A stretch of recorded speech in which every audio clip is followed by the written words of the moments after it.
The story revolves around Augustine Lofthouse, a reclusive academic who has dedicated his life to finding habitable planets to ensure the survival of humanity. As a young scientist, Lofthouse becomes deeply committed to his research, which leads him to a romantic relationship with Jean Sullivan, whom he meets after giving a presentation at a gala. However, Lofthouse's obsession with his work and inability to connect with others eventually drives Jean away, especially after a pregnancy scare. Years later, when he briefly encounters Jean again, she reveals that they have a daughter, but Lofthouse chooses not to meet her, remaining distant and focused on his research.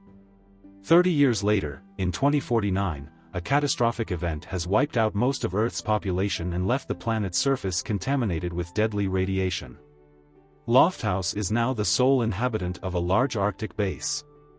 Through a flashback, it is revealed that he chose to stay behind during the evacuation because he is terminally ill with a serious condition that requires hemodialysis and access to medical equipment available only at the base. Lofthouse spends his time searching the base's computer systems for active crewed space missions to warn them about Earth's dire situation. He discovers that only one mission, the interplanetary spacecraft Ether, is still active. Ether is on its way back from an exploration of Jupiter's habitable moon, K-23, a moon that Lofthouse himself discovered. The crew aboard Ether is unaware of Earth's disaster and assumes their loss of communication with Earth is due to a malfunction. Lofthouse tries to contact Ether, but his base's antenna is too weak to reach them. Meanwhile, his health continues to deteriorate, and he begins experiencing mental blackouts. One day, after a kitchen fire, Lofthouse finds a young mute girl hiding in the kitchen. He is unable to communicate with her verbally, but she draws an iris, leading him to deduce that her name is Iris. Lofthouse grows attached to Iris, and together they set out on a snowmobile to reach another base that has a larger, more powerful antenna. During their journey, Lofthouse loses his medical equipment in an accident, further endangering his health. Despite this setback, they manage to reach the base, and he successfully makes contact with Ether. However, just as communication is established, the ship encounters an asteroid field that damages its radar and communication systems. To repair the damage, Sully, a mission specialist who is pregnant, her partner Commander Oyelowo, and flight engineer Maya undertake a spacewalk. They manage to repair the ship, but a second asteroid field strikes, causing a fatal injury to Maya. Sully finally connects with Lofthouse, who warns them not to return to Earth due to the catastrophic conditions. Instead, he advises them to return to K-23 and start a new life there. The crew is divided over what to do next.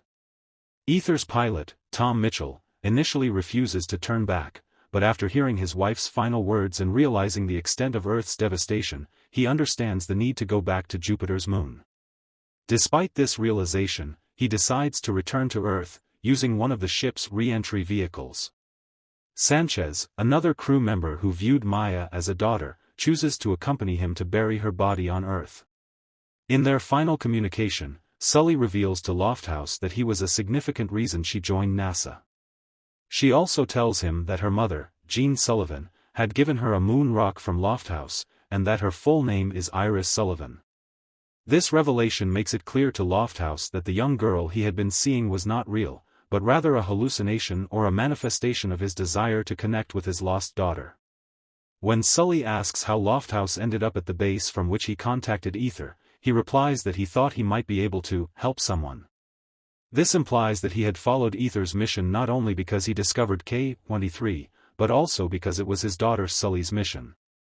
Lofthouse expresses pride in finally meeting his daughter, even if only through their brief radio communication.